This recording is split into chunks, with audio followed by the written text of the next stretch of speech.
From the outside, it doesn't look like much. Inside isn't much better. But this is home to the family of Shakur Ali. Home, and a whole lot more. This is Ali's house. I own this house. It's big enough for a number of children. A number of children are in crisis, are somewhat out of control as far as their single parents or ability to control them. And I meet with the parents and agree to take over a somewhat temporary guardianship and try to give them the fatherhood that's lacking in their life and a positive male role model.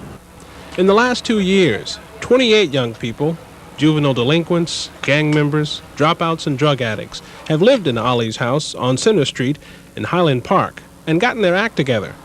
For the people who know Ali, it was no surprise to see him on page 1 of the Herald this week, the man in the middle who helped negotiate a truce between the rival gangs responsible for the April 20th shooting death of 2 boys who lived on Highland Avenue, a block away from Ali's home. The only thing that I could think of watching them and smelling the gunpowder was Vietnam. I haven't smelled that kind of gunpowder since Vietnam. Everything was moving in slow motion then. I watched the father cradle his son. I watched his son died in his arms. You know, I saw my son. I saw these children here that I call my children.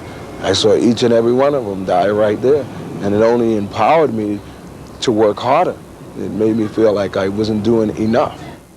Currently, there are 4 young people living with Ali, his wife, and 5 children. Among them, 15-year-old Lenny, who was due in court today on a probation matter. He's a runaway from Maryland. And 17-year-old Bob, who grew up fatherless in the South End. And at first I did think, you know, it's weird. All these kids just come here and like it's not our real father and all that, but it's like helpful. It's helping us, you know. So I feel it's gonna help. Are there any other options left out there? Other than jail, not really. You may wonder how it is that Ali has developed such a rapport with gang members and other troubled youths, considering they rarely listen to the counsel of parents or other adults. The reason is that Ali's own son was stabbed by gang members a few years ago, and in hunting down and seeking revenge on those who did the stabbing, Ali discovered young people leading desperate lives with virtually no chance of changing their circumstances. And he says it was at that point that he dedicated himself to being part of the solution, rather than turning away and perpetuating the problem. And when we found them, I think all of us as adults immediately realized it was looking in the mirror. They were us 20 years ago, except we got away with it, and there was nobody for us. And some of us, as a result of nobody being for us, turned to drug addiction, turned to a lot of crime, a life of crime, and we were lucky enough to survive all of that and come back to reality.